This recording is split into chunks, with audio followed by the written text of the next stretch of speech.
Hi,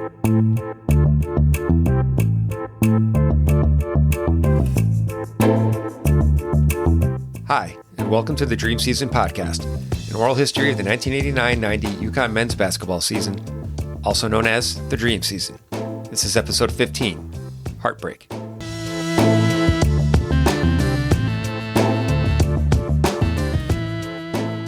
Following the last-second miraculous win over Clemson in the Sweet 16, the UConn Huskies were just 40 minutes away from a destination that was beyond the wildest dreams of any UConn fan just a few months earlier, the Final Four. Standing in their way were the Duke Blue Devils from the ACC. Duke was looking to make the Final Four for the third consecutive year. Duke was 27-8 on the season and the number 3 seed in the East. They finished second in the ACC regular season standings and fell to Georgia Tech in the ACC tournament semifinals. They were led by freshman point guard Bobby Hurley, who set the Duke single-season assist record, as well as fellow guard senior Phil Henderson, who was their leading scorer at 18 points per game. Their inside presence was anchored with big men Ala Abdelnaby and Christian Laettner. Duke's head coach Mike Krzyzewski was the winningest active coach in the NCAA tournament, with a 19-6 record headed into the matchup with UConn. The Blue Devils were quite comfortable playing in the Meadowlands, as this would be their third consecutive trip to the East Regional Finals and the fourth out of the last 5 years, with all of them being played in the Brenton Byrne Arena, where Duke was 7-0 all time. Duke had defeated UCLA 90-81 a few hours after the Huskies defeated Clemson to advance to the regional finals. Earlier in the tournament, they also dispatched Richmond and St. John's. As for the Huskies, the win over Clemson improved their season record to 31-5 and extended their winning streak to 7 games.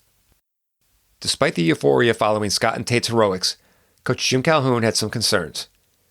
In letting Clemson come back from a 19-point deficit, the Huskies didn't force a steal in the second half and turned the ball over 8 times in the final 12 minutes of the game.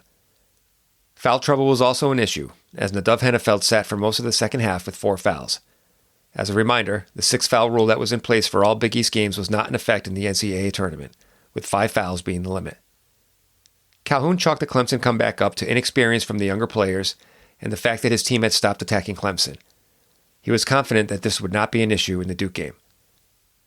The last time UConn had been 1 game away from the Final Four was all the way back in 1964. That year, only 25 teams made the NCAA tournament. The Huskies beat Temple 53-48 in the first round. In the Sweet 16, UConn defeated Bill Bradley and the Princeton Tigers in one of the greatest wins in school history, 52-50. Future coach Don Perno stole the ball from Bradley with 18 seconds left in the game to seal the win. Ironically, UConn's opponent in the next game was none other than the Duke Blue Devils.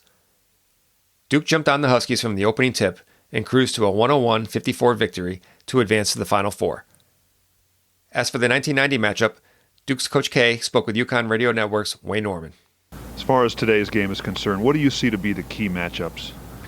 Well, I think that the backcourts of both teams are outstanding. UConn's is a little bit more experienced than ours, but in Smith and George, they have one of the best backcourts in the country.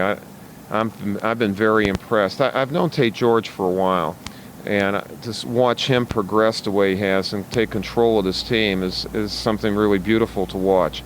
In Smith, I'm the head of the player selection for summer competition, and so he was at the Olympic Festival last year and did a very good job. I was amazed at the depth of his shot, just how far he shoots that ball, and really going into next year, he probably would be the guard in the Big East.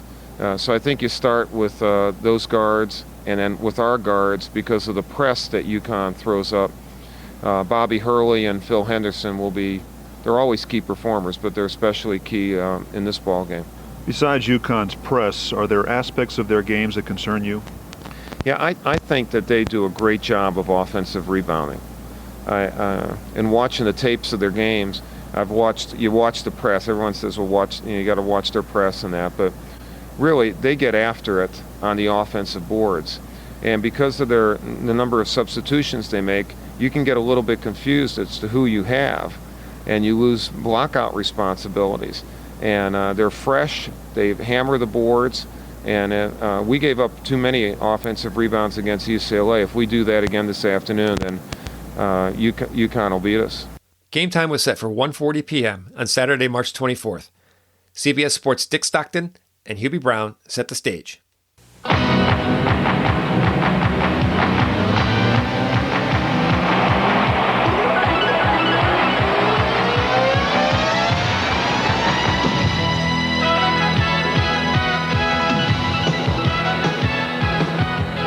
40 minutes to Denver, Colorado for one of these teams.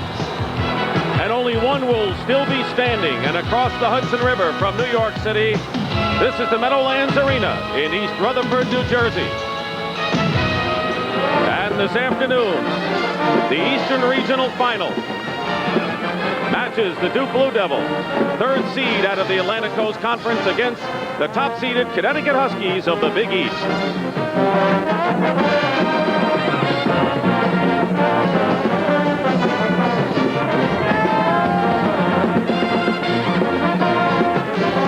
Afternoon again, everyone. I'm Dick Stockton. This should be a tremendous battle, and this court is a comfort zone for both schools. As you know, Connecticut plays their Big East games on the road against Seton Hall on this floor. They got a lot of supporters here, players from New Jersey. And for Duke, you know, they're undefeated in NCAA tournament play here, and they have used the Meadowlands as a springboard to get to the Final Four 3 of the last 4 years.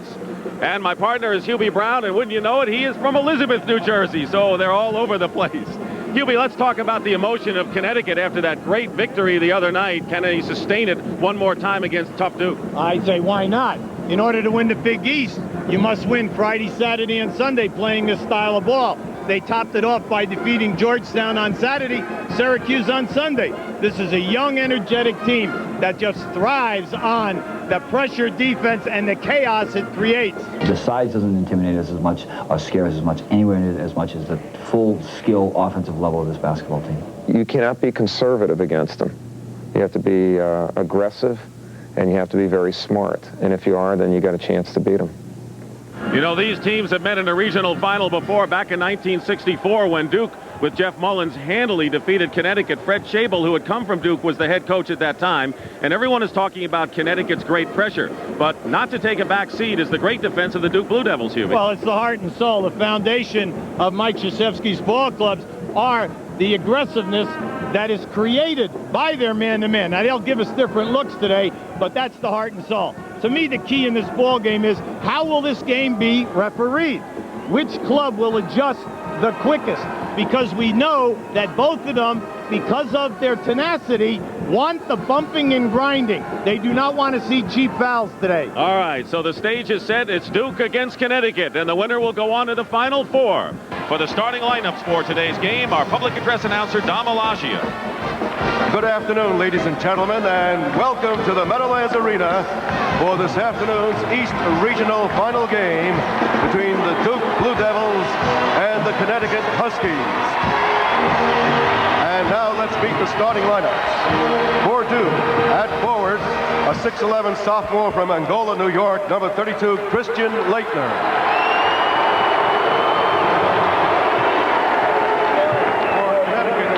A 6'5 freshman from Hamden, Connecticut, number 24, Scott Burrell.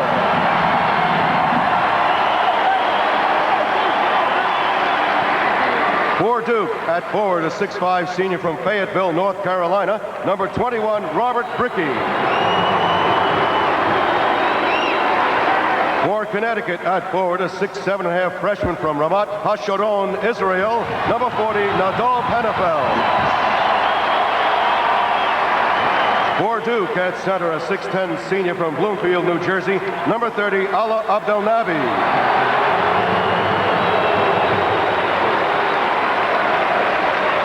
For Connecticut, at center, a 6'9 sophomore from Florence, South Carolina, number 22, Rod Sellers. For Duke, at guard, a 6'4 senior from University Park, Illinois, number 3, Phil Henderson. For Connecticut, at guard, a 6'2 sophomore from Bridgeport, Connecticut, number 13, Chris Smith.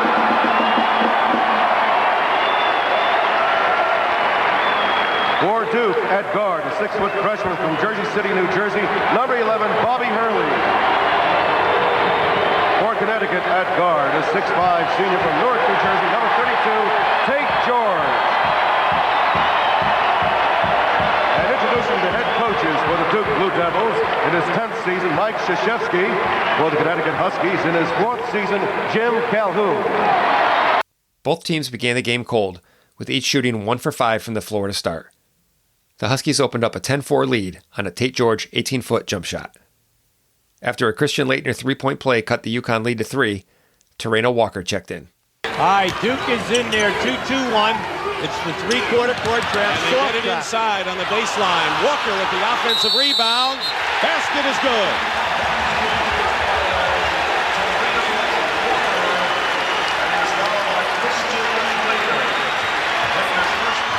Laettner's foul. Good bounce pass to Burrell. Walker follows with the basket. Terreno Walker, he might be a freshman, but he is playing. Since he came off the bench, he's all over the boards. The 5 quick points from Walker gave the Huskies a 15-9 lead with 14 minutes left in the first half. Then UConn picked up the 7th team foul with 12 minutes remaining in the half, putting Duke in the bonus. Following an Adove Hennefeld driving layup, the Huskies led 23-21 at the 8-minute mark.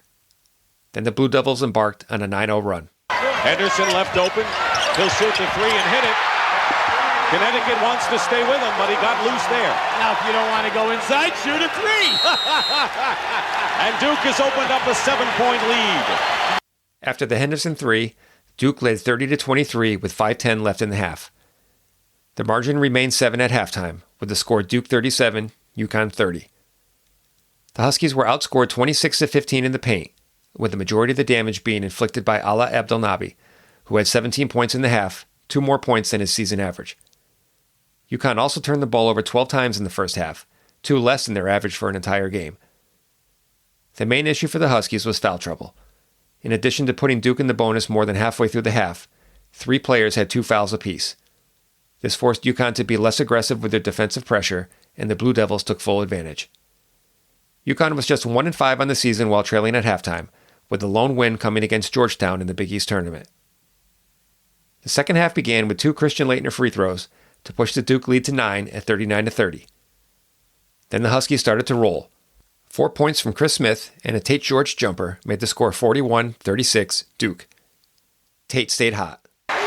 You saw that Connecticut is 1-5 when they trail at halftime this year, undefeated when they lead at halftime. But the only time the score matters is after the 40 minutes. Yeah, you know, I'm Jim Calhoun. I'm happy. I'm in this ball game, 5 points, and I just had a horrendous first half with 12 turnovers. Greg Kubek is checked in. He'll be defending against Hennefeld. Here's Tate George. He's got a 3. Tate George, the hero of the semifinal against Clemson. With that miraculous shot, it's a 2-point game. At the 17-10 mark of the half, Scott Burrell picked up his 3rd foul, and just 40 seconds later, Tate picked up his 4th. But the Huskies were unfazed. John Gwynn has replaced Tate George, who goes out with 4 fouls. Duke's lead is cut to 1. They did have an 11-point lead. Loose ball. Here's Gwynn. Great strip by the Dogs. UConn. Hennefeld, top of the key. 3-point play, and Connecticut leads. This is a key play here. Now watch, look at the bottom of the screen now as Ala turns. There's your strip by Hennefeld. Then at the opposite end of the floor, he is the trail man at the top of the circle, and we know that he can knock down that 3. He's got 11 to lead the Huskies. They lead by 2. Connecticut with a tremendous start here in the first 5 minutes of the second half. The Duke regains the lead, 47-46. Gwynn goes in, basket will count, and a foul as well. Now that was a beautiful recognition. The long pass, and then the catch, and this is a guy who thrives on scoring. Beautiful move. The conventional 3-point play by John Gwynn put UConn up 49-47. Gwynn scored 9 consecutive points for the Huskies, which was then followed by a Dan Cerulik baseline jumper to give UConn a 55-53 lead. With 11:11 left in the half, the Huskies went over the limit for fouls, and Duke was back in the bonus. Just 2 minutes later, Burrell picked up his fourth foul and was forced back to the bench. However, John Gwynn continued his torrid second half. 8.5 remaining in a one-point game, and there's Gwynn again, and Connecticut is up by 1. Boy, I like his game today. He'll give you, I'm going right. Next time I'm going left. Next time I'm going with a spin move. He's shown a lot of moves today. Connecticut coming down in a 63 all-time. 6:10 remaining.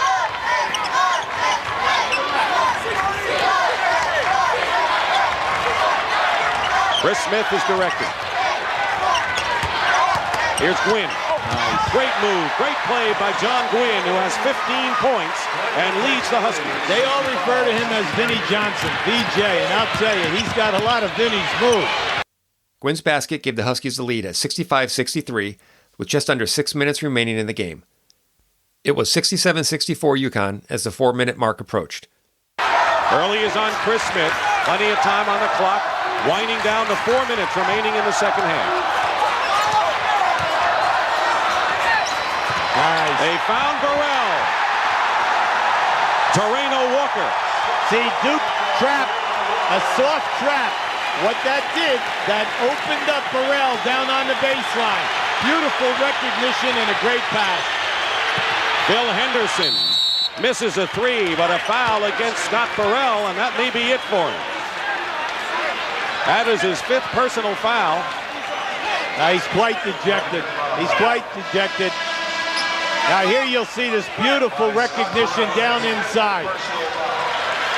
The Duke defense shifted out and rotated, allowing Burrell to be free. But he's got a lot of great basketball left in his career. Just a freshman. Fouls out of the game with 12. Burrell fouled out with 3:41 left in the game, and the Huskies leading 69-64. Scott finished with 12 points and 5 rebounds in only 22 minutes of action. Phil Henderson made both free throws, and shortly after, a Brian Davis layup trimmed the UConn lead to 69-68. That was the score with 1:30 left when Gwynn lost the ball in the lane, giving Duke possession with 1:05 left on the clock. There's the story of this game, but now Duke has the ball. What might be talking about in their huddle? Well, first of all, there's been frustration. They only have 2 field goals in the last 11 minutes now. The main factor here is that you know that Henderson is back in the game. You must get to him quickly, okay, if you're UConn. And then you must try to discourage the lob passes to either of the 2 big men down inside.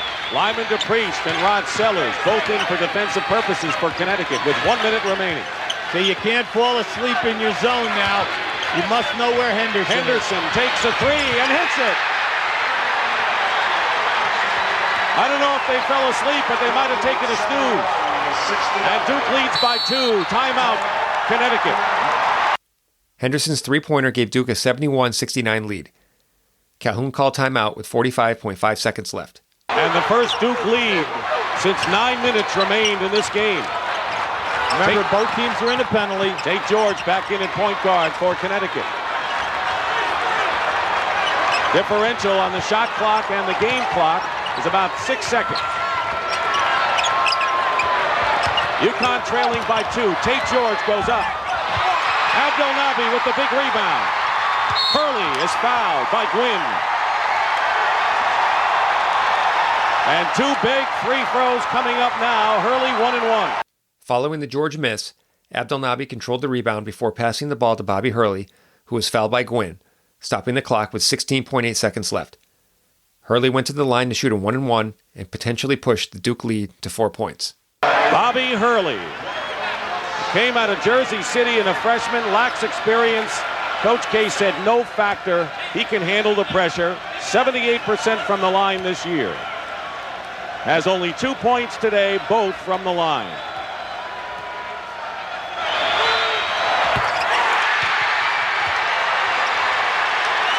Now you're UConn.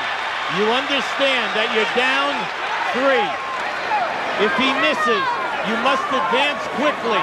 All right, if the 3 is there, you take it, okay? You have 1 timeout left. And he misses. And the rebound by Chris Smith. And so Connecticut only needs a 2 to tie it up. And a three-point attempt, yes, is by Chris Smith. Timeout. After Hurley missed his second attempt, Chris Smith grabbed the rebound, gave the ball up to George, who dribbled up the court and promptly gave the ball back to Smith. Smith drilled a 24-foot jumper from just inside the NBA three-point line to tie the game at 72. Duke called timeout with 8.3 seconds left and had to go the length of the court to try to win the game. That was the first basket for Connecticut in their last 4 possessions. Chris Smith ties it up, each team with 1 timeout left, a little over 8 seconds to go. You must cut off the dribbler. Hennefeld goes down. Hurley still has it, blocked by Sellers out of bounds with 0.3 of a second remaining. Following a no call on a collision between Hurley and Hennefeld, Hurley's shot was blocked out of bounds by Rod Sellers, leaving just 0.3 seconds on the clock. Connecticut is out of timeouts, no fouls to give. Duke has a possession arrow.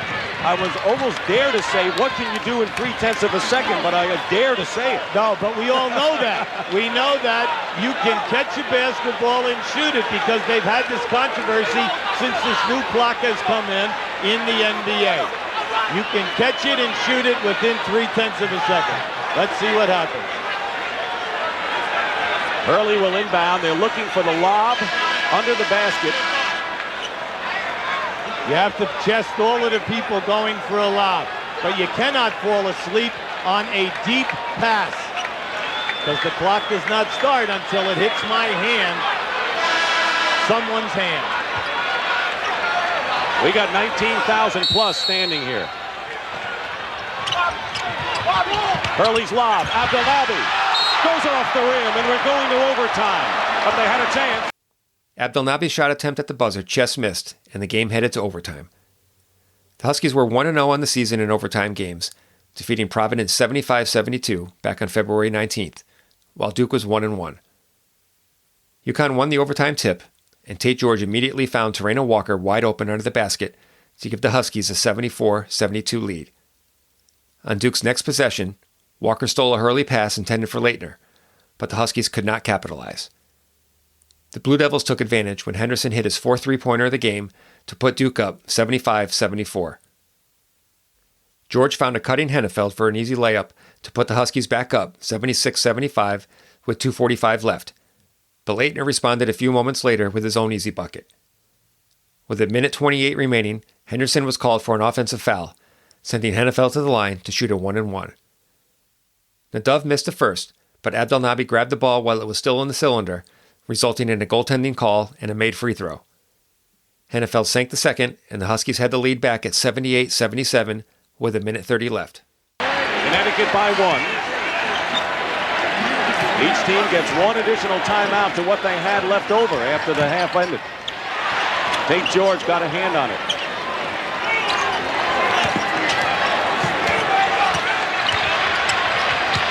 Here's Henderson. Abdelnaby with the offensive rebound. And Hennefeld with the rebound for Connecticut. 2 opportunities for Duke go by the board.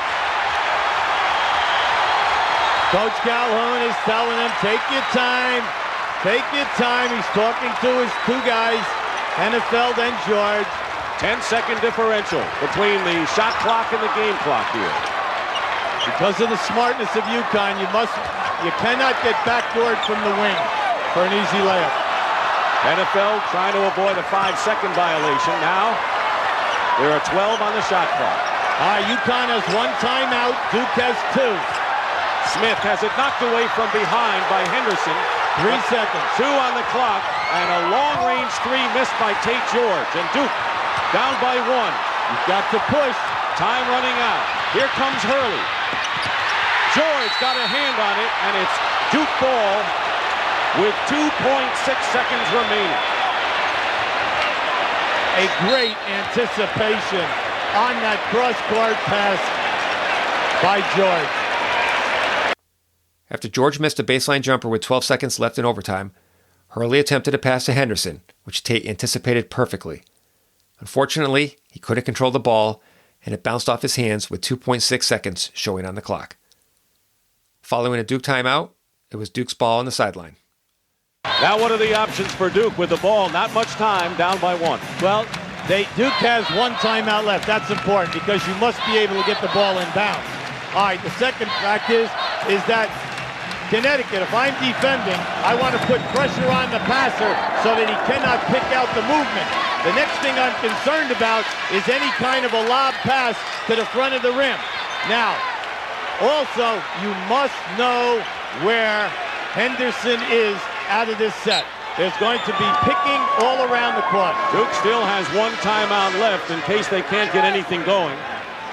Dov Hennefeld has scored 4 of Connecticut's 6 points in the overtime. All right, this is interesting. UConn not playing the passer. All right, here is Leitner with the shot, and it scores!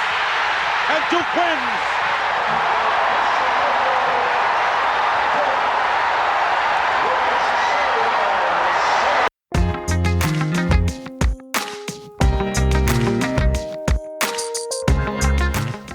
And just like that, the dream season was over. The suddenness of the end was especially tough for the team to process. Chris Smith.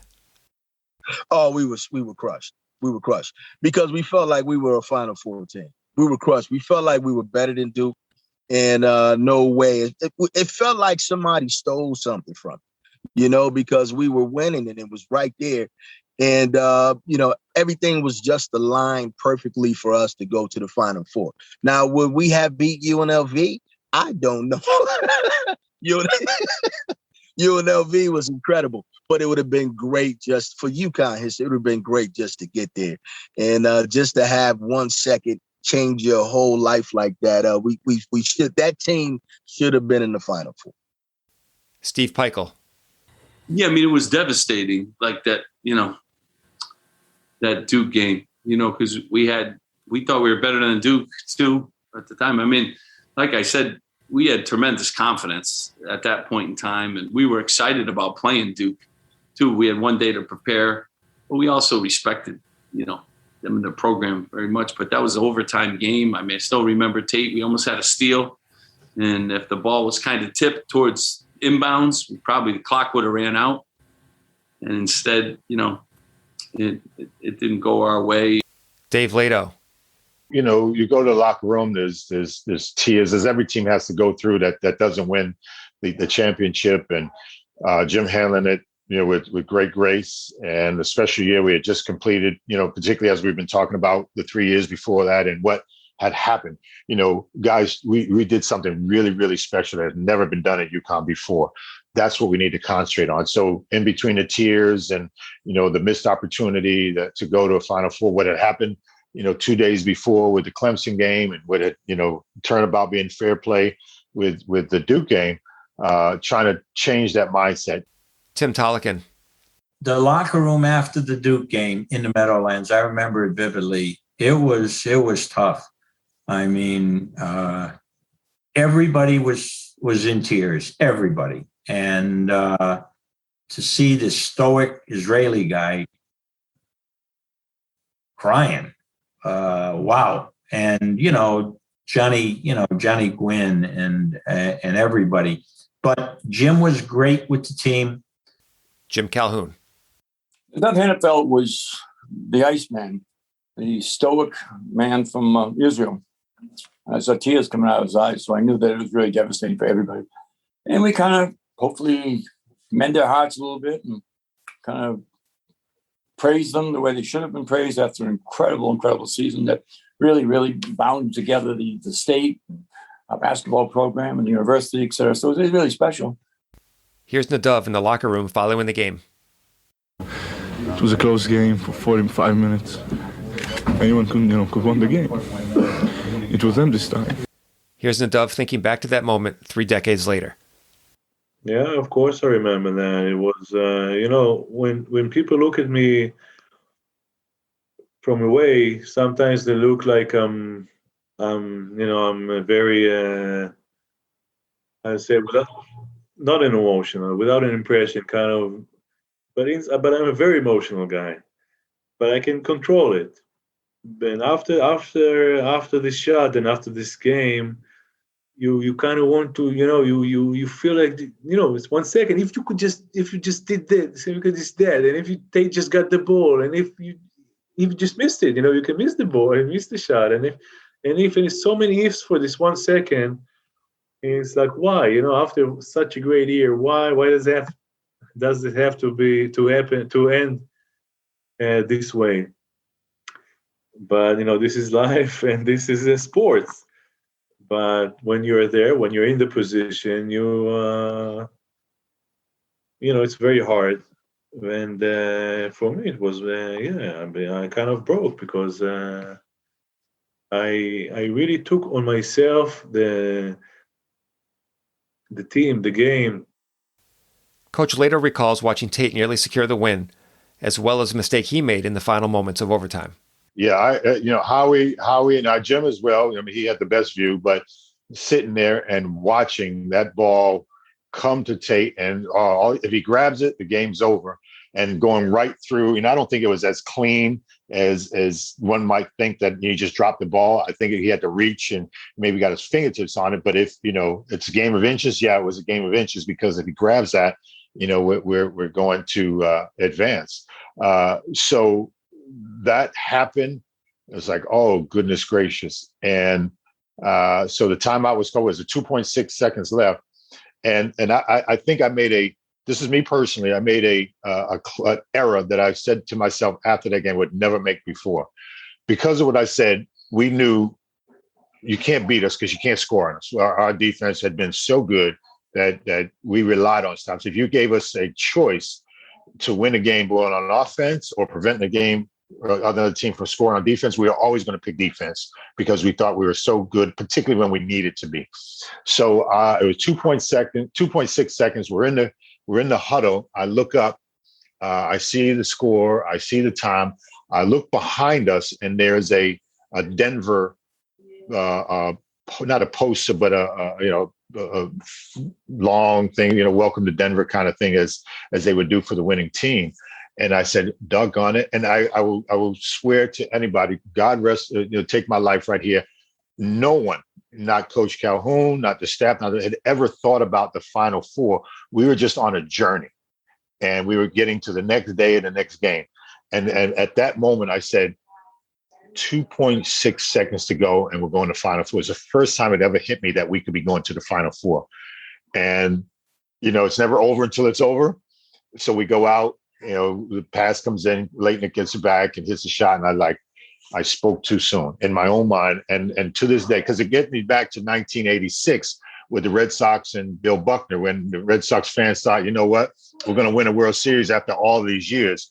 You just don't do that when you're competing, and to this day, I never, ever say anything about, hey, this game's over, we got it under control. It's no, this game is over when it's over. So for me personally, that moment when I looked at that thing and I looked at the poster behind us that said Denver, it had the mountain view, the snow-capped mountains, I said, wow, if we just get the stop, we could be going to a Final Four. And you know what? Boom. I think I cursed the team in my own superstitious way by thinking that. Despite the outcome, the game was an all-time classic. Obviously, the ending makes it tough for UConn fans to remember fondly, and for everyone else, it was overshadowed by what Leitner and Duke did 2 years later against Kentucky. There were 17 lead changes and 16 ties in the game. Chris Smith hit an incredibly difficult and clutch three-pointer to send the game to overtime. What ifs abounded for the Huskies, but the bottom line was, the dream season was over. UConn radio play-by-play man, Bob Usler. Well, first, it was just a great basketball game. It was now that's an opponent, and again, I'm not trying to denigrate Clemson. They lost to Duke, and Duke was becoming Duke. And we know what Duke and UConn. Now that's an amazing thing that UConn now is thought of in terms of college basketball royalty, the way that Duke is. But here they are meeting. It was a great game, and I just think it's cruel. I remember it happening, but not remembering the significance until later of Tate almost picking off that pass. And that was so UConn-esque. That's what that team was all about. They were so active defensively, and they beat you off their defense. And, and the Duff Hennefeld was the master thief, but any one of those guys, Burrell, or in this case, Tate, was capable of disrupting a play. And Tate had the game in his hands. And that's cruel irony, isn't it? That the guy who hit that shot, a shot that lives forever, and UConn lore, had the Final Four trip in his hands, and he dropped the ball. There's something messed up about that. I still, to this day, 31 years later, I can't wrap my head around the fact that Tate George had that game won, and for whatever reason couldn't hold on to the ball. And then, if you're going to lose, well, lose to the greatest villain in college basketball history, Christian Laettner. My goodness, he would do it again in 1992, wouldn't he? Again, I guess if you're going to, you went down against the guy who made a habit of hitting those kinds of shots. It was a terrible way to end it. Maybe not terrible. That's not the word. Cruel is the way to end it. Former UConn beat reporter for the Norwich Bulletin, Pete Abraham. I mean, it was a hell of a game. It really was. And I can't say, like, after watching what Tate did, I can't say I was shocked at what Duke did. And I thought UConn, at least, they played them pretty well. It was, you couldn't be like, well, what a devastating loss, because they had just won in the same fashion. So it was almost like, they went out on their shields, like they went out, scrapping till the last second, like it wasn't a blowout loss. It wasn't anything to be upset about. It wasn't anything to be embarrassed about. It was, they played their asses off right till the end. Longtime UConn radio color analyst, Wayne Norman. It was an awful way to end the season. That was on the short list of one of the worst losses. But let me rephrase that though. Yeah, it was a bad loss, but it was a classic game. We had a chance to win that game. I don't think either team led by more than 5 or 6 in the entire game. Ala Abdelnaby put up a shot at the buzzer regulation that rolled off the rim and came off the left side. Duke could have won it then, and UConn survived that. They went to overtime. I don't know that you can be crushed on a loss like that. A great player. I think he was 7 of 8 from the floor in that game, by the way. And plus, I think he was 9 for 11 from the line. But a great player, made a great play. They went down they go out with their head held high in that loss. That was not a bad loss. It was just a tough loss. Immediately after consoling his team in the locker room, Jim Calhoun met the media and made it very clear how he felt about his guys. I always wanted to coach in the Final Four. But I'll tell you right now, I wouldn't trade this group of kids and the privilege of coaching them for 100 Final Fours. I love every one of them. They've gave me as much pleasure as a basketball coach who acts like me deserves. And I'm so goddamn proud of them. And I wouldn't trade them for 100 Final Fours. Start with some questions. Raise your hand, the mics will come around. We got one right here in front. Coach John Gwynn's performance to bring you guys back in the second half, 9 straight points, I think.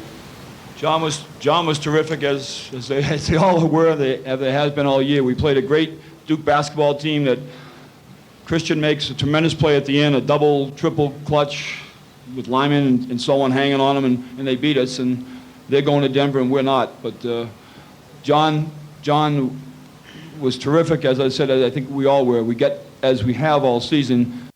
But there is still one more part of the story for the Huskies on this day.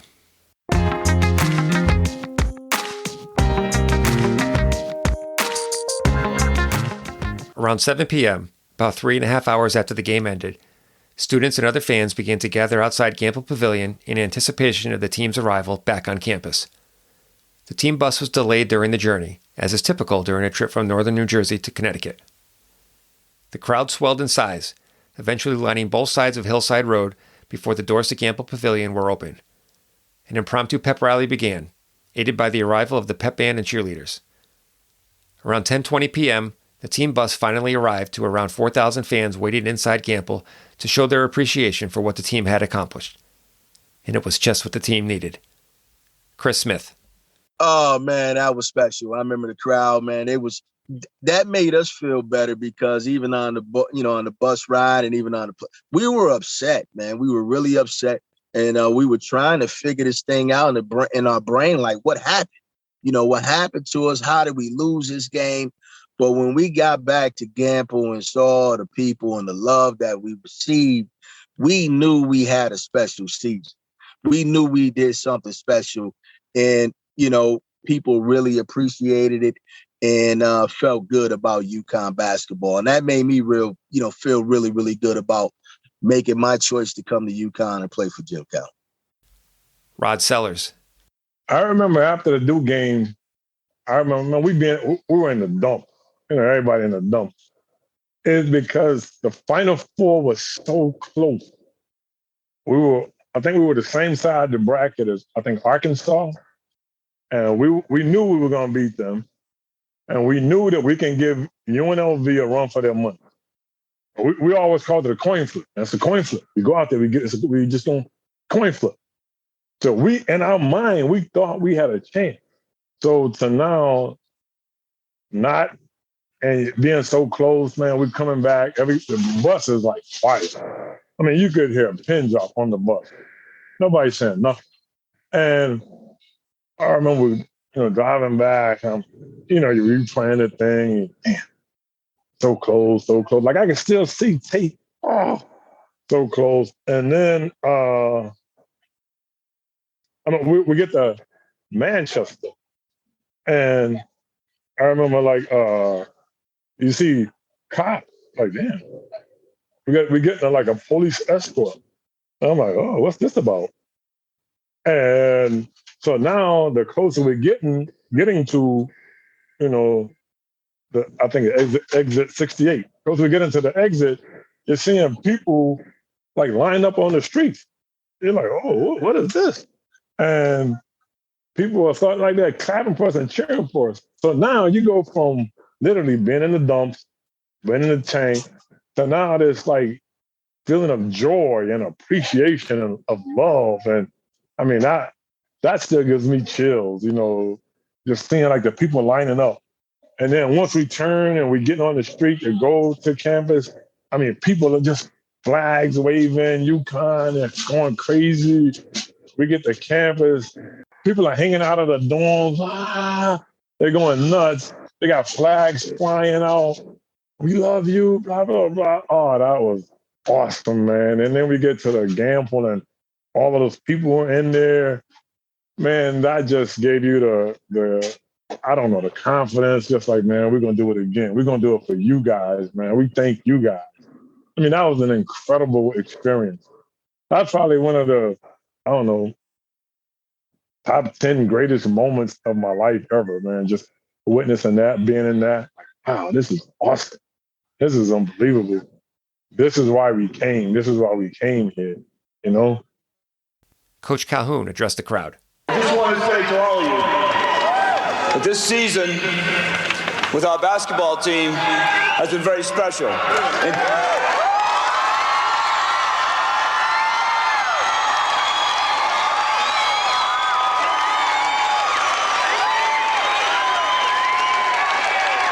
I want you to know that every one of you have helped make it very special for us. You're a big part of all of us.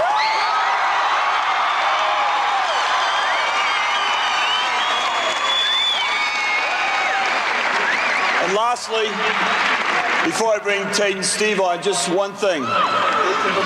This afternoon, about 5 or 6 hours ago, after such a great year, we started to have our hearts broken.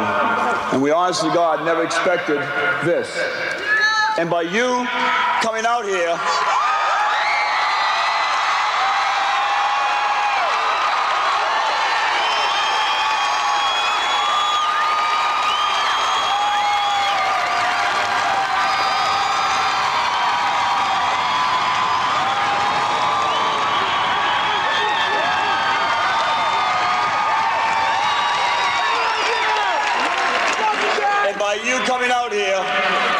you've mended those broken hearts, and you've put a place that we'll remember the rest of our lives. Thanks all.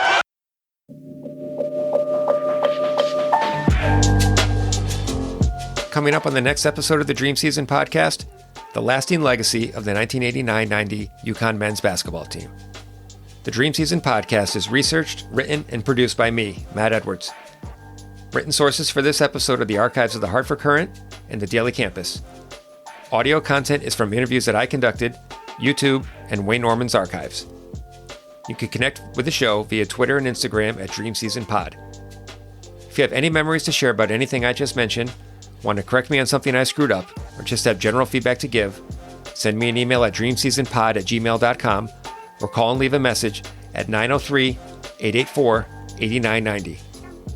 After I'm done with the regular episodes of the show, I'd love to have at least one episode that consists entirely of your memories of the Dream Season. Either leave a brief message at the above number or email me with an audio recording of your recollections, along with your name and location, and I will include them in that episode. As always, thank you so much for listening.